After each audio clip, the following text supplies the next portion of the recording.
Welcome to juliesapron.com. Grab your apron and let's make these teriyaki beef short ribs. Let's look at the ingredients you will need for this recipe. Start by seasoning the beef with salt and pepper evenly and on both sides. Next, prepare the teriyaki marinade by combining the teriyaki sauce, Dijon mustard, brown sugar, and some sesame oil. Mix that all together to create the marinade.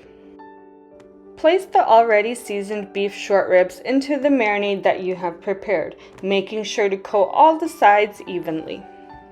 Marinate the beef for as long as time permits, but for best results, make sure to marinate it overnight.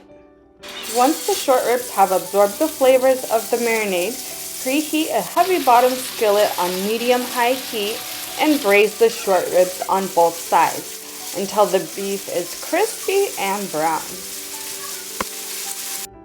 Serve these teriyaki beef short ribs over a bed of white rice or our vegetable yakisoba. Thank you for watching and make sure to subscribe for more videos like this.